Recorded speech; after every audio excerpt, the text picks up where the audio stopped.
예, 세 번째 소주제입니다. 하나님의 계획은 실패하지 않습니다. 야곱과 그의 가정이 베델에서 하나님을 예배한 후에 야곱의 가족에게 큰 변화가 찾아옵니다. 먼저 라헬이 자신의 둘째 아들 베냐민을 낳다가 난산으로 육체의 죽음을 맞이합니다. 야곱의 아버지 이삭도 생을 마감합니다. 그리고 아까 유모도 죽었었죠? 아까 여기서는 안 넣었지만. 그래서 이는 세대 교체가 일어나면서 하나님의 언약이 다음 세대로 이어지는 과정을 보여줍니다. 그러나 이러한 세대 교체가 일어나도 그 일어나는 과정에서도 인간의 죄성은 계속해서 우리의 삶에 영향을 미칩니다. 이 인간의 죄성이 얼마나 독한지 한번 보시겠습니다. 한번 같이 읽겠습니다. 야곱이 라헬의 묘에 비를 세웠더니 지금까지 라헬의 묘비라 일컫더라. 이스라엘이 다시 땅을 떠나 에델망대를 지나 장막을 쳤더라. 이스라엘이 그 땅에 거주할 때에 루벤이 가서 그 아버지의 첫 비라와 동침함에 이스라엘이 이를 들었더라. 갑자기 잘 나가다가 뜬금없는 22절 말씀이 나오죠. 뜬금없잖아요. 그죠? 이게 죄성이에요. 그래서 창세기 35장 20절은 야곱이 가장 사랑했던 아내 라헬의 죽음을 맞이하고 라헬의 묘비를 세우고 나서 야곱이 이스라엘이라는 이름으로 바뀌고 나서 이제 에델망대를 지나 장막을 쳤던 이야기입니다. 근데 어떻게 보면은 가장 사랑하는 아내를 잃은 슬픔이 여전히 이스라엘의 마음 가운데 있었을 것입니다. 근데 갑자기 뜬금없이 22절에서 아들 르우벤이 이스라엘의 첫 비라와 동치마, 그러니까 야곱의 첩이죠. 비라와 동치마였고 또 이 사실이 또 공교롭게도 아버지 이스라엘의 귀에 들어갔습니다. 이 르우벤이 누구입니까? 이 르우벤은 12명의 아들들 중에 첫째 아들, 장자죠. 레아의 첫 아들이고 야곱의 첫 아들이기도 했습니다. 라헬이 살아있었을 때 레아로부터 루벤, 시므온, 레위, 유다 등의 네 명의 아들들이 이제 연달아 태어나죠. 처음에. 이를 질투했던 나머지 자신의 여종이었던 빌하, 그러니까 라헬의 여종이었던 빌하를 아내로 주었기 때문에 신부는 첩이라고 해도 엄연히 이스라엘의 셋째 아내였습니다. 그죠? 그리고 루벤이 태어날 당시 비라는 가임기 처녀였기 때문에 성경에 나이는 안 나와 있지만 이첫 비라와 루벤, 장자 루벤은 최소한 그래도 여자가 임신하려면 15살부터는 돼야 되잖아요. 그죠? 15년에서 25년 범위의 나이차 연상녀죠. 연상녀인데 그 비록 친어머니는 아니었을지라도 아버지의 셋째 아내였고 첩이지만 그것도 15살 최소 15살 이상 차이 나는 것으로서 이렇게 나이 차이가 예상되는 연상 여인이었던 비라와 동침하였던 것입니다. 그러니까 비라와 루벤은 근친상간을 했던 것이죠. 네. 배는 다르지만 그러나 아직 모세가 그 태어나기 오늘 오탈자가 좀 있네요. 아, 죄송합니다. 예. 그러나 아직 모세가 태어나기 전 시대로서 아직 십계명을 받기 전이었기 때문에 사실 법적으로 비라와 루벤을 사형시킬 만한 어떤 법적 근거는 없었던 것으로 보여집니다. 원래 모세 시대였으면 죽였어야 되거든요. 이게 모세 시대였다면은 십계명에 의해서 법적 책임이 분명하지만 아직 모세 시대 이전이기 때문에 십계명을 받기 전인 것이죠. 그리고 이스라엘이 이를 들었을지라도 이스라엘이 이를 듣자마자 어떠한 인간적인 반응, 인간적인 대응을 하지 않았습니다. 참 야곱이 많이 성숙해졌죠. 그죠? 그러나 잘 아시다시피 이스라엘이 사망할 때 유언 시점에서 다음과 같이 말합니다. 뒤끝 있어요. 한번 들어보시죠. 같이 읽겠습니다. 르우벤아, 너는 내 장자요, 내 능력이요, 내 기력의 시작이라. 위풍이 월등하고 권능이 탁월하다마는 물의 끓음 같았은즉 너는 탁월하지 못할지니 내가 아버지의 침상에 올라 더럽혔음이로다. 그가 내 침상에 올랐었도다. 예, 이런 것을 보면은 르우벤이 이스라엘의 한 지파를 이루고 하나님의 백성으로서 구원을 받았을지라도 이 근친상간의 죄로 말미암아 그의 인생이 탁월하지 못하게 이제 된다는 유언을 받게 됩니다. 이게 참 아쉬운 거예요. 그러니까 천국은 가지만 현상의 세계에서 이런 죄의 열매를 맺게 되는 것이죠. 그래서 우리는 그리스도를 통하여, 예수 그리스도 통하여 구원을 얻고 천국으로 가는 백성이 된다고 할지라도 이 하나님의 언약 백성으로서 하나님 앞에 지금부터라도 죄를 짓지 않기 위한 노력을 게을리해서는 안 된다는 것입니다. 노력은 하시라는 거죠. 저도 설교해도 저도 죄 짓습니다. 원치 않는 죄를 막 생각 가운데 지을 수도 있잖아요. 사람이. 노력은 해야 된다는 거죠. 왜냐하면 우리가 이 죄를 경시하고 무시하면은 이 루벤과 같이 우리의 죄 짓는 것으로 인해서 이 부정적인 삶의 열매들을 우리가 죽기 전에 보게 되기 때문입니다. 내 삶에 부정적인 열매가 맺어지게 되면은 내 삶 가운데 어떠한 죄가 있는지 하나님 앞에 생각해 보시고요. 그 죄에 대한 용서를 하나님께 구하고 다시는 그러한 죄를 짓지 않기 위한 어떤 결단이 필요한 것이죠. 한편 라헬의 죽음은 야곱에게 큰 슬픔이었을 것입니다.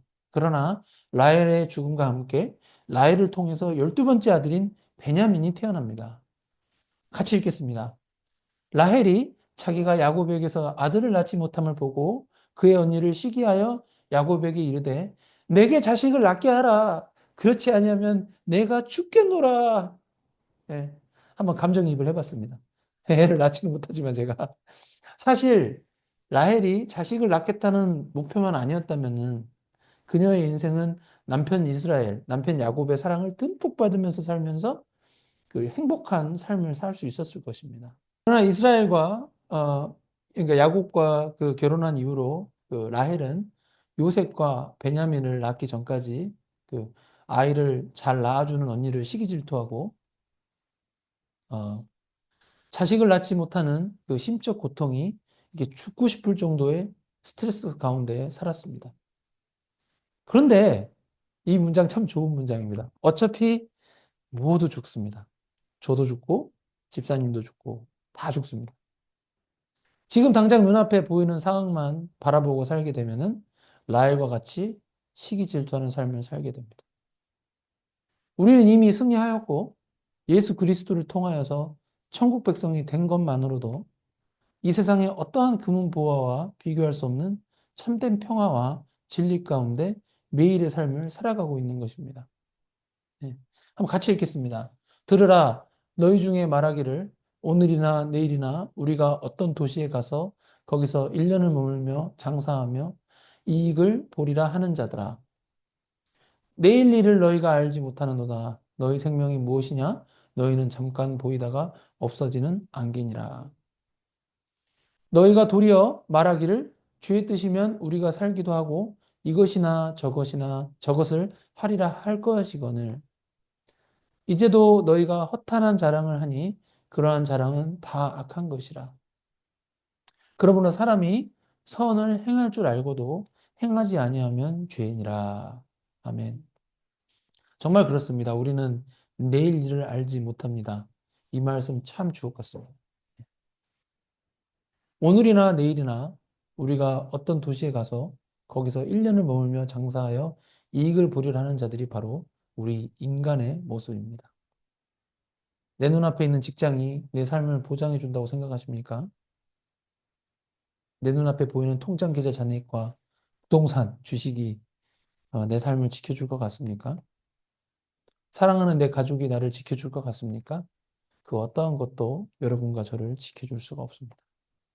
우리뿐만 아니라 모든 사람이 내일 일을 알지 못합니다. 야고보서는 너희 생명이 무엇이냐? 너희는 잠깐 보이다가 없어지는 안개라고 합니다. 정말 맞습니다. 우리는 안개나 다름없고 그저 주의 뜻이면 우리가 살기도 하고 이것이나 저것을 하리라 할 것이다라고만 말을 해야지 그 어떠한 자랑도 하는 것이 의미가 없습니다. 저는 이 진리를 믿기 때문에 저는 스스로 항상 진짜로 하나님의 종이라고 벌레만도 못한 부족한 자라는 게 진짜 느껴져요. 그래서 그 고백을 진짜로 하게 됩니다. 겸손이 아니라 진짜 그렇습니다. 실제로 하나님 앞에 서면은 내 자신이 벌레만도 못한 존재인 것을 깨닫기 때문에 진심으로 부족한 자라고 입으로 고백하게 됩니다. 라헬의 삶에서 우리는 교훈을 얻습니다. 우리가 원하는 것을 얻지 못하는 상황이 길어질 때 우리는 라헬의 삶을 묵상해야 합니다. 정작 자신이 그토록 원하던 아들을 얻었지만 둘째 아들을 얻는 과정에서 죽음을 맞이하잖아요. 원하는 것을 하나님께 받기 위해서 간절히 기도할 수는 있겠지만 그게 너무 과한 스트레스로 작용하게 되면은 그 스트레스가 결국 수명을 단축시킵니다. 예. 원하는 걸 얻는데 얻다가 죽어버려요. 인생은 결국 모두 죽습니다. 내가 지금 하는 일이 세상에서 가장 좋아 보입니까? 아니면 내가 지금 하는 일이 세상에서 매우 낮아 보입니까? 그것은 인간의 눈에만 그렇습니다. 그것은 인간의 기준일 뿐입니다. 하나님 앞에서는 예수 그리스도를 믿지 않으면 그저 지옥에 던져질 죄인일 뿐입니다. 예. 우리 예수 그리스도만이 우리 삶의 전부이고 그 어떠한 부귀영화도 예수 그리스도와 바꿀 수 없습니다. 라헬의 죽음은 야곱에게 큰 슬픔이었지만 그녀를 통해서 또 하나님의 계획은 계속해서 이루어집니다. 결국 베냐민이 태어나 이스라엘 12지파가 완성되기 때문입니다. 그리고 이스라엘의 아버지인 이삭도 사망합니다. 창세기 35장에서 가르치는 핵심은 결국 인간은 육체적으로 죽음을 맞이한다입니다. 아멘? 네. 우리는 어차피 모두 죽습니다. 그래서 우리가 매일의 삶을 살아갈 때 이 사실을 매일 되뇌이실 필요가 있어요. 그래서 매일 나는 죽은 자다. 죽은 자와 같은 삶의 자세를 견지할 필요가 있습니다. 나는 죽고 예수 그리스도는 산다는 표현이 바로 이것입니다. 예. 옛 자아가 죽고 새로운 피조물이 되었다는 의미도 사실상 이것입니다. 죽은 자의 특징이 무엇입니까? 죽은 자 한번 때려보세요. 반응하나요? 뺨 때려보세요. 죽은 자에게 욕설과 폭언을 막 해보십시오. 이 XXX야. 반응합니까? 반응 안 합니다. 근데 반응하지 않습니다. 그게 우리가 죽은 자에게 배워야 할 삶의 자세입니다. 내 삶에 예상치 못한 고난과 슬픔이 닥쳤습니까? 그 고난과 슬픔에 예민하게 반응하실 것 같습니까? 예민하게 반응하신다면은 그것은 좋아요. 여러분이 딱 이렇게 했다는 것입니다. 물고기처럼. 아직 죽지 않은 거예요. 저도 그렇고 여러분이 팔딱팔딱 반응하시기보다는 그래 나는 예수 그리스도와 함께 옛 자아를 십자가에 못 박았다고 한번 생각해 보세요. 죽었다고 생각해 보세요. 그러면 그 어떤 고난과 슬픔이 닥쳐도 저도 인간적인 마음인지라 감정적으로 영향을 받지만 의외로 의연하게 대처할 수 있습니다. 네. 나를 때려도 나에게 폭언을 해도 배우자가 나에게 잔소리를 해도 예, 심지어 내 삶에 가장 소중한 무언가를 상실해도 팔딱팔딱 반응하지 않고 예, 덤덤하게 관조할 수 있습니다. 덤덤하게. 예. 결론입니다. 하나님께 돌아가는 삶. 창세기 35장은 야곱의 인생 신앙이 회복되는 중요한 장면을 보여줍니다. 그는 하나님이 베델에서 거주하라고 했을 때 즉각적으로 온전히 순종하였고 우상을 버리고 하나님께 나아갔습니다. 그는 베델에서 하나님을 다시 만났고 이름 또한 야곱에서 이스라엘로 변경되었으며 그의 조상 아브라함과 이삭에게 하셨던 하나님의 언약에 대해서 하나님으로부터 직접 제약인 받는 그런 하나님의 신실하심을 경험했습니다. 그는 아버지 이삭과 아내 라헬의 죽음을 목격했습니다. 그러나 이스라엘의 12두령이 될 12명의 야곱 아들들이 이스라엘의 하나님의 구속 사역의 전면에 등장되는 그 시작점이기도 합니다. 야곱이 출생지로 가라는 하나님의 말씀을 들었을 때 처음에는 완전하게 순종하지 못하고 세겜 성읍에 머물렀던 것처럼 우리도 하나님 말씀에 불완전하게 순종할 때가 있습니다. 그러나 하나님은 야곱을 다시 부르신 것처럼 우리를 다시 부르시고 그런 불완전한 순종을 완전한 순종으로 할 수 있게 우리의 신앙의 수준을 더 발전시키시고 하나님은 우리에게 그런 회개의 기회를 주십니다. 웨스트민스터 신앙 고백과 소요리 문답이 가르치는 대로 참된 신앙은 이렇게 하나님께로 돌아가는 것, 회개하면서 하나님께 다시 돌아가는 것입니다. 우리는 지금 하나님이 우리를 부르신 곳으로 가는 길에 있습니까? 우리의 삶 가운데 존재하는 우상과 죄를 버리고 있습니까? 하나님의 신실하심을 믿고 하나님의 말씀에 온전히 순종하고 계십니까? 이제 우리는 하나님의 부르심에 응답해야 합니다. 하나님께 돌아가고 그의 약속을 신뢰하며 신실하게 살아가는 성도가 됩시다. 아멘. 네.